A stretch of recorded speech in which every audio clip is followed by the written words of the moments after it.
वो कहते हैं ना, जब नाश मनुष्य पर छाता है पहले विवेक मर जाता है। दुनिया के सबसे ताकतवर देश के राष्ट्रपति और बयान ऐसा जिसने 140 करोड़ भारतीयों की भावनाओं को झकझोर दिया।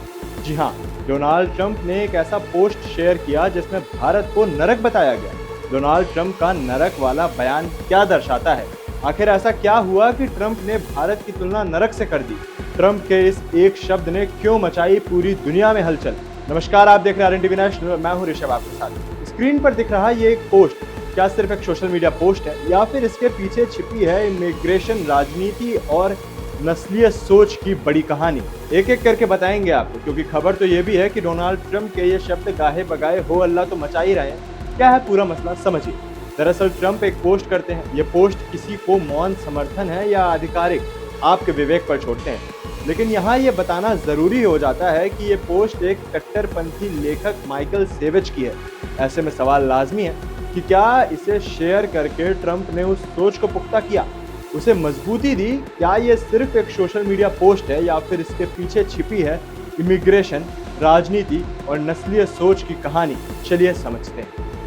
अमेरिका में इन दिनों बर्थ राइट सिटीजनशिप यानी जन्म के आधार पर नागरिकता बड़ा मुद्दा बना हुआ है।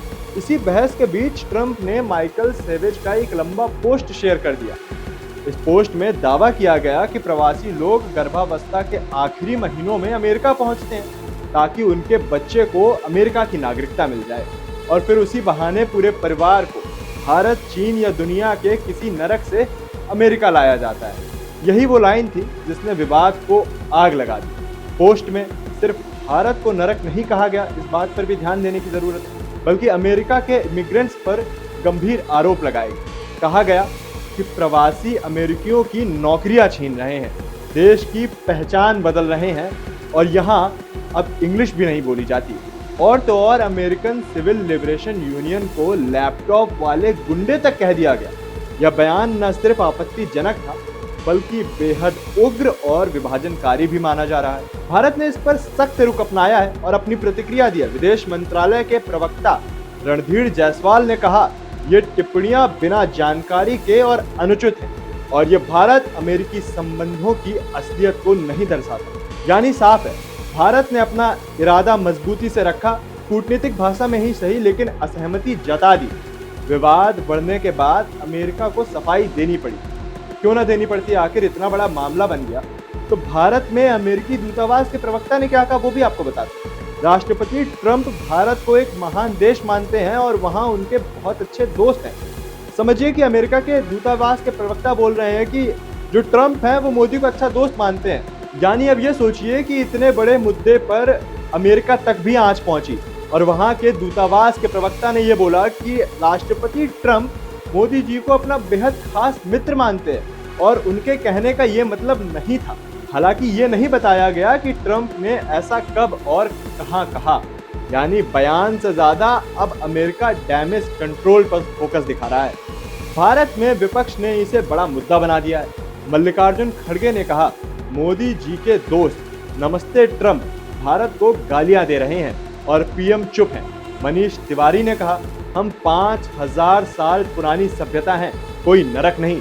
मनीष सिसोदिया ने भी कहा, उन्होंने कहा कि भारत को आपकी मंजूरी की जरूरत नहीं और सवाल उठाया गया, क्या सरकार को इस पर और कड़ा रुख नहीं लेना चाहिए था?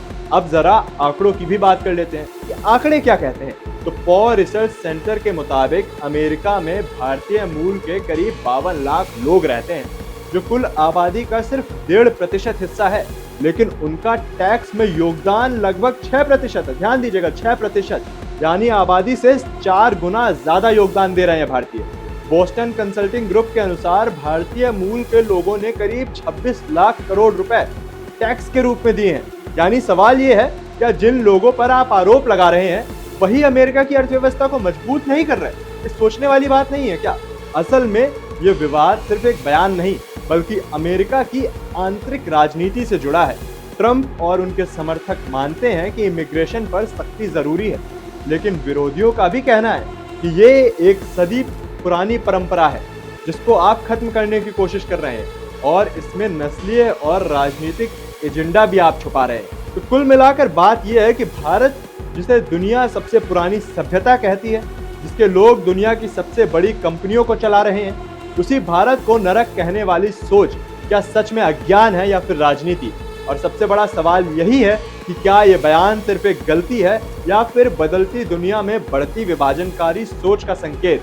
क्योंकि याद रखिए, शब्द सिर्फ शब्द नहीं होते, वो रिश्ते भी बनाते हैं और बिगाड़ते भी हैं। ऐसी तमाम खबरों के लिए जुड़े रहिए आरएनटीवी नेशनल के साथ।